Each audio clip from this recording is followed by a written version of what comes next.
Ndewonu, I'm Chidebere and I'm from Abombise in Imo State, and welcome to ICSN's web series called Bridging the Gap. This is our opportunity for us to go from one generation to the other to talk about Igbo issues, both culturally and socially, and to see where we both sit, or where we all sit on these topics. So I want us to go into the first question. Are parents doing their children a disservice by heavily investing in building houses in Nigeria rather than helping them get on the property ladder here in the UK? Now, what I like to do is I like to build on this question by asking, so which should take a priority? Building here in the UK or building back home? So Ejike, I'd like to come to you.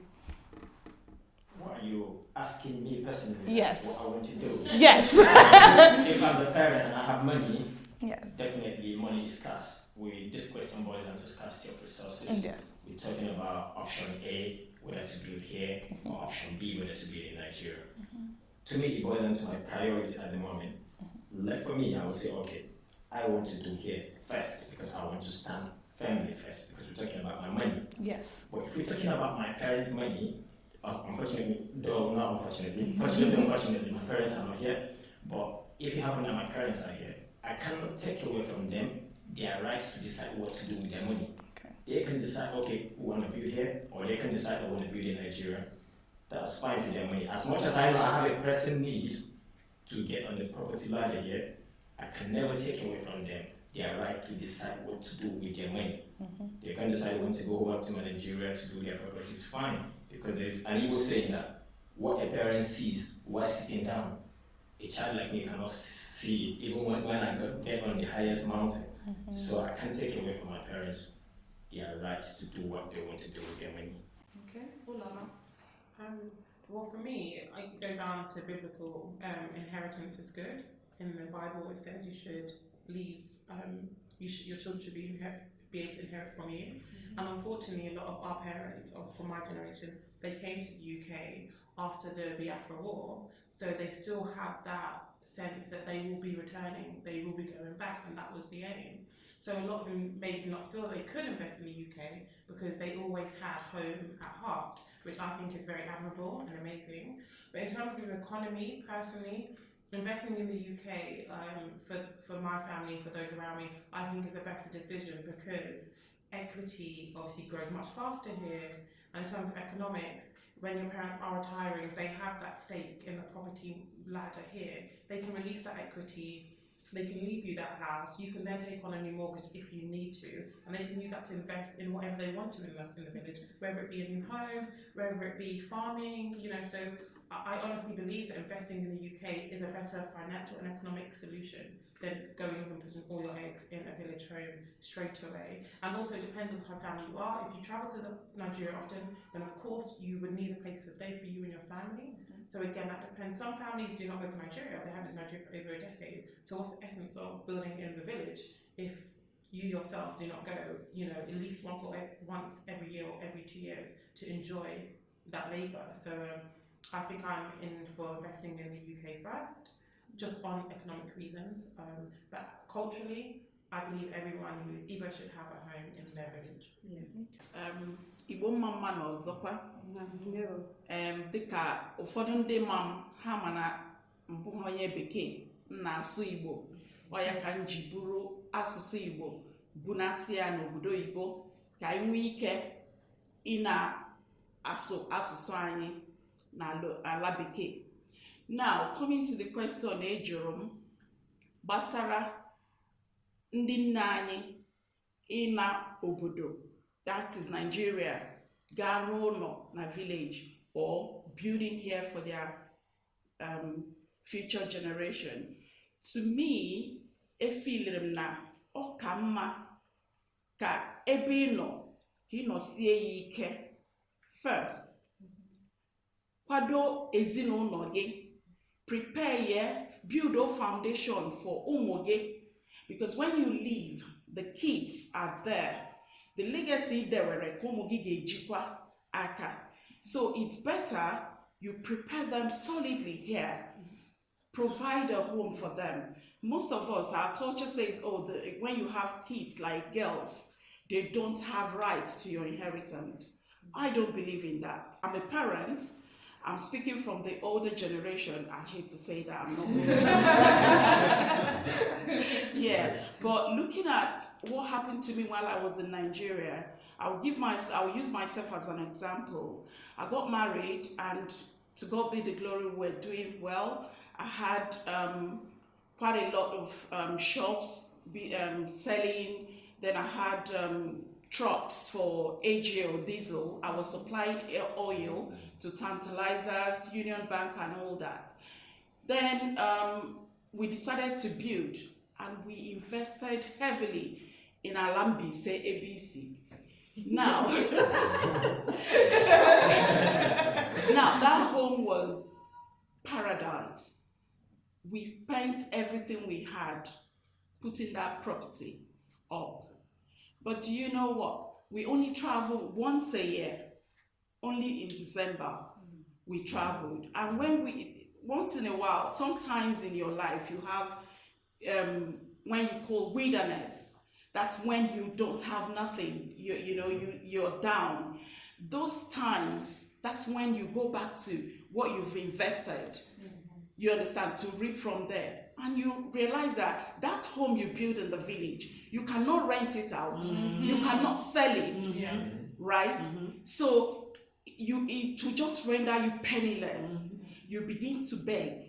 You go back to square one, having nothing. So I think it's better that you invest from where you live. Like, imagine I was speaking from Nigeria, Lagos, living in Lagos, and we built in the village. But yet we could not make use of it. Not to talk of you staying in abroad like UK, and you're taking everything. I know some friends, they work from morning till night. All they do is send the money back home. Yes. You are wasting that money. At the end of the day, you go back home and there's nobody there. Yes. And not even only that, your uncle, your siblings, they will tell you, oh, sorry, that house is me, it's mine. Yes. And it's not yours. Yes. I actually agree with you in that. And I actually had an auntie who was sending money to her son back home, and he was sending pictures of hard work. Eventually, she went back home and she saw land. Where's the house? No. Where is the house? So you need to invest here. You actually need to invest here.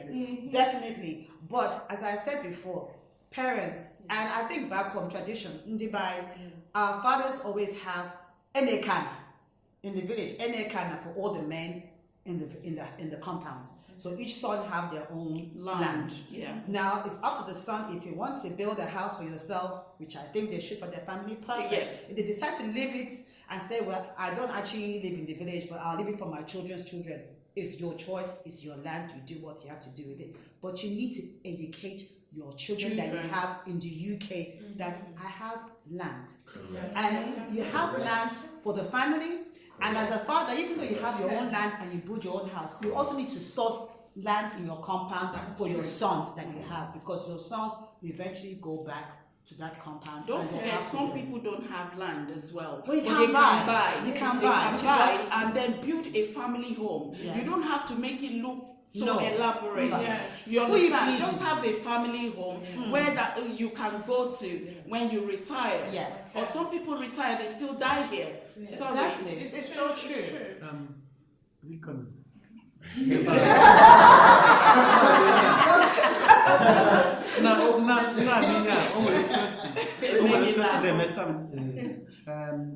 Let me speak in English so that everybody understands it very well. To build here is good, very important, because charity begins At home. where you are is your home on that very day. But understand another thing that follows that. Yes, a parent will endeavor to have a place here, a family home. A parent should endeavor to have a family home. No, but where you are with your children in this country. But then, there should also be a home for you in Nigeria, we are just referring to the village, the village, the village. No, I'm an accountant. To invest somewhere and leave the money wasted is affecting the thoughts and every other thing you do. It can be in the village, yes, a small house to start with, so that when you and your family travel, you will have a very good place to stay. Yes. They themselves, when they come to the village, everybody will be looking, where are we staying? Where is the toilet? Well, how is it? And so on. Yeah, so it's important for the family again to have a family home in the village. Although it may be built by the parent, it may be supported by the children, but a family home is a family home. That's right. And if you have a family home in London or in UK, anywhere, it is also a family home. Yes. Okay, as Agawai is speaking. That's my name. But touching on what Uncle and Auntie said, I think like Uluma also said that we shouldn't put all our eggs in one basket when it comes to building land back home or house in Nigeria, because a lot of the time, let's face it, Ndibo, we like to do shakara a lot. We want to show who has the biggest house in the village, but you're finding it difficult to maintain that house, like it was said previously. So, like Uncle here also said, having a small particular family home is better, and if you want to expand that, then you can always go to, like for me, living in the village would be ideal, but also there may not be a lot of things for me to do as a young person. Yeah.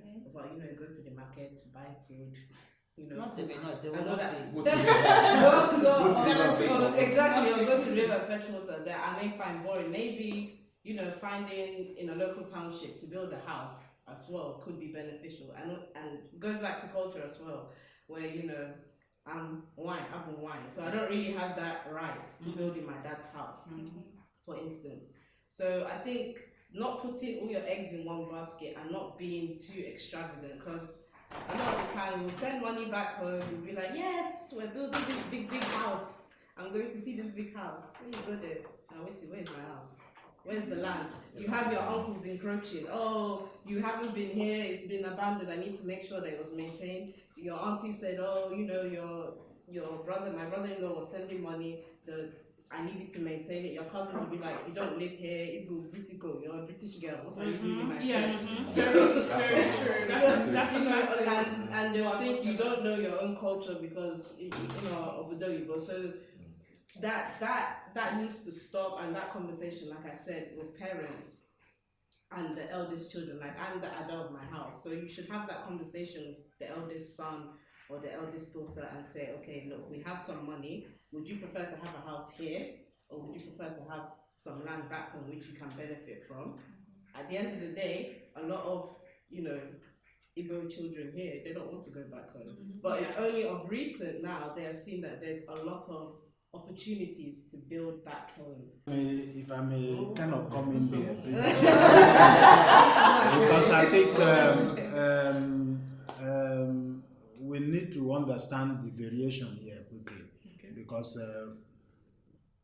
we're talking about building home for our children, either here first or back home in Nigeria. But we need to be able to kind of differentiate what type of home are we talking about here, because I hear investment opportunity or an investment right to properties. You have to understand here that from my own perspective, from the question is that we're talking about either parents owning a home that their children will benefit from here first, or living out of rent whereby there's no benefit for the children. Yeah? Or building a house rather than owning a home here that will be a benefit to the children back home in Nigeria. What I'm trying to say here is this: it's two different things. We have parents who are living on a rented property and their children are grown up and their children have no direct heritage to that property, because if you want to benefit from your parents' property here, it means that they own the property. If you want to buy, they can remortgage and loan you money from it to start up your own property. Yeah, but if they cannot afford that, that means they don't have. But in order for them to be able to raise money to build their property back home, it has deprived them from owning a property here. That will be an inheritance to the children here. So for them, the first priority to them, and that goes back to what I said earlier on, is the tradition and culture of an Igbo man. First, and as Asnan Isunu no Marama Puama. An Igbo man Isunu no Marama Puama is not in London. He's in his village. Because they say the beauty of a man, as Namawoke Wuhodo. That's what an Igbo heritage says. The beauty of a man is not what you own outside, it's what you own in your village. Because what you own outside could be loose. We are talking about Biafra today, fighting Biafra. The day Biafra goes, every single property owned by an Igbo man anywhere in Nigeria is gone. What of if they chase you back and you don't even have a hut in your village? Yes, true. So you sleep on the street, or you start begging your uncle, and your uncle start chasing you out. That when you were enjoying in Lagos or in Kano or in London, you didn't remember. So, but what I'm saying here is this. Sorry, what I'm saying here is this. It is left for the children here to begin to ask their father, what is the condition of our living here? What are we benefiting from living with you? What is the benefit of you living in this country for 20 years and you don't own? You understand? So it's for you as children to begin to leverage on. You see, one of us, you say something. What you are leveraging? Most of us are leveraging from the mistakes of our fathers. And I want to let our children to always don't overlook mistakes by your parents. Imagine this, okay? You have 30k cash. No, pounds or naira? Pounds. Please respect us. So, as the youth, so I want us to hear from the youth really quickly. So, 30k, which is enough to either put a deposit here on property here in the UK and potentially start up a mortgage, or would you, as the youth, invest that 30k in property and in building a house back home? What would you do? So I want to go one by one. If you were given 30k right now, where would you invest your money? Nigeria. Why? Simple. 30k secures you 5% in London now. It's 5% deposit on, and then you're heavily burdened with a mortgage. And that's assuming you have the income to pay off that mortgage, and that mortgage will take you 25, 30 years to pay off. And so you're tied to that mortgage unless you sell at some point and recoup your money.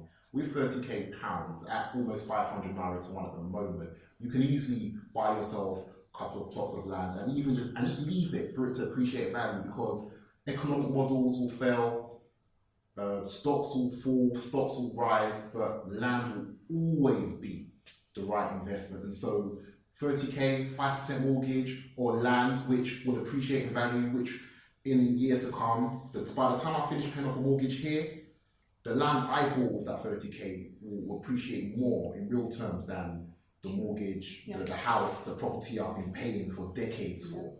So it's a very simple issue. Okay, Ulama. I would use 20,000 for a deposit here, and then take out a longer mortgage, or put more, or find some other solution towards it, and use 10,000 maybe to buy a plot of land and to start foundations. Yeah. Okay. There's no rush to build. That's right. They were speaking from their own point of view, Yes, from their own present situation. Or me, it depends on the property I'm buying here. If I can get like the one to make £20,000 deposit, then I'll still go with Ulama's I thought it option. was an either or thing. It wasn't you can now slice it, then why not? If I can get a property, But if you had to pick between, if you had to pick between the two, no, here first, because I don't have any property here, so I'm gonna go here first. That's silly. That's a difficult one. I think as much as I would want to use that 30,000 back home, I think for now I'll probably use it here, and then eventually try and find some means to invest back home as well. Because the Igbos culturally are known as travelers. Yeah. They travel. If you look at Nigeria. The Igbos have properties everywhere. Yes. In the north, yes, in the north, west, that's right. everywhere. Yes. It is the same, traveling from home to London and so on. Igbos do not see it as a different thing. They build wherever they are, and they are even, sometimes other Nigerians laugh at them that they build everywhere, all the time. We build wherever we go. Building in London is very important to start with. But then, having something in other areas of Nigeria, the village house, we are emphasizing as though the village house is to build a big thing in the village and live it. The village house, yes, there should be somewhere for people to trace where they come from, all the time, to have something good. But it doesn't mean building the massive thing. We have to look at investment. So, sorry, just to interject. So I think we're kind of diverging from the question. The question is whether we're going to encourage our children to build back home or invest here. Is it to encourage our children or to encourage our parents? Are you doing your children a disservice? That's the question. Are the parents doing the children a disservice by building back home? Now, like I said, most of our parents, as you said, came from the Biafra and they came straight down here. So our parents, there's this whole, like you said, they always have to send money back home, I still, I'm just I don't understand why we keep sending money back home. That's just my own opinion, because those they're sending back home to are looking healthier than you are.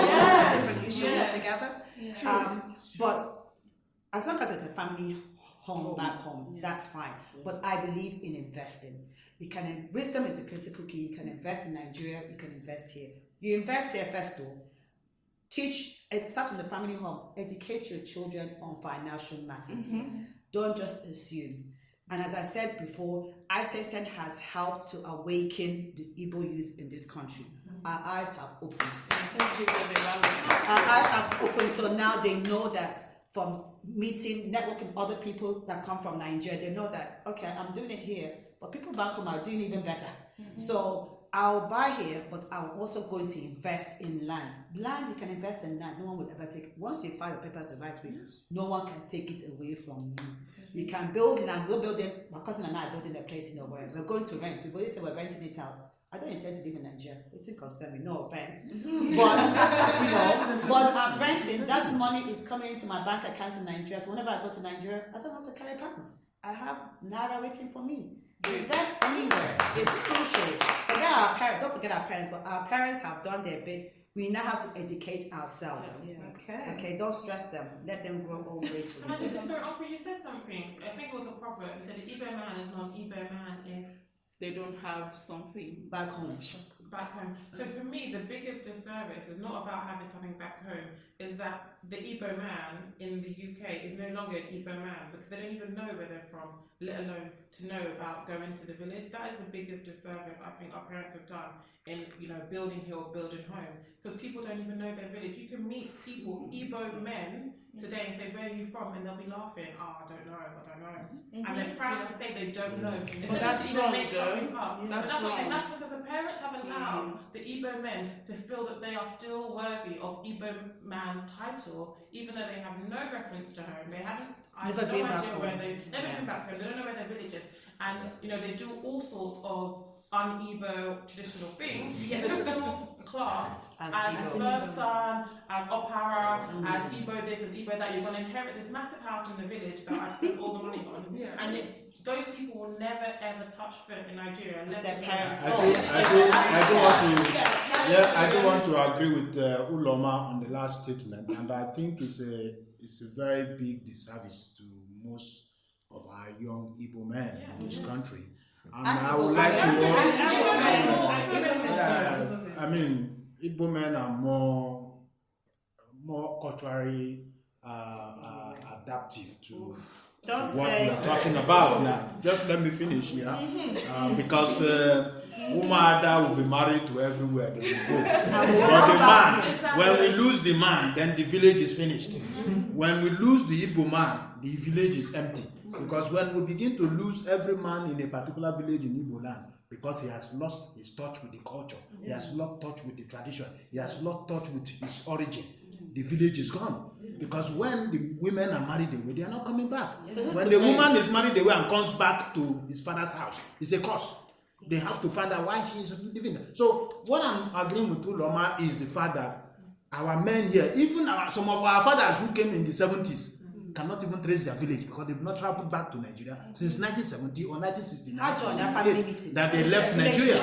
They've not left. So how can they tell a son of their village when he himself has not even been to the village? So it's a big problem that we need to resolve. I know that there is a lot of readdressing process among the Igbo culture abroad to see how we can realign this relationship between the first generation Igbos and the second generation Igbos, in order for us not to lose completely the balance. And it's not only about Nigeria Igbos in London, it's also about Igbos in Lagos, Igbos in Port Harcourt, Igbos in Lagos, Igbos in Port Harcourt, Igbos in they don't even know. There are people in Lagos that Igbos in Lagos that have never traveled to their village from Lagos. From Lagos. Some type of boost that they are still proud. The children could have gone and become something, but they're still proud. Their children do not go home, do not speak Igbo, but yeah, they're in the village making out. Yeah, but the day they go to the village, they will learn to understand that they are not from the village, because those in the village will tell them, we own the village. Where is your father's compound? It's not They will even call you London. So, your views on what's been said so far? Well, my view has been like what I said earlier about the right of the parents to do whatever they want to do with them. Yes, me as a young man, as a family man, young man starting family, definitely my number one priority is standing firm where I am, which is here in the UK. Okay. I need to get something definitely before venturing home to do some investment there, because it's all about priority where I have to like put it in a scale of preference. Here or here, make some calculations, you know. Is it going to benefit me more here than here? It's my life. If I decide here, leave me. Because sometimes it boils down to a lot of pressure from home. You know, some uncles coming to you, oh yeah, you haven't done anything here. You this guy have done this. They begin to compare you with some cousins. Yes. With some people from do this that a family. lot. Well, you know, this person have done this person have done for you. No, this is my life. You don't know the battles I'm fighting here. But you're not accountable to anybody but yourself and your family. And once you learn to stand up and say, I understand and I appreciate. Yeah. I understand, thank you. You will go in them. If you have money to give me to go and build, Exactly. I will go and build. If you don't have money, thank you very much. I'm a cultural man. As much as here I'm in the UK, I still believe in culture so much. I learned it from my dad and everything. I grew into it. And I know everything about it. When I go home, I don't lack shelter in my village. Fortunately, my dad got a home. Yes, I can still, it's large enough to contain me and my family. It's large enough to contain my siblings. When it gets to the time where I feel like, okay, I need to like get something as well for my own family, by then I know that I might have achieved something reasonable enough for me on the side. So I think that's my own plan.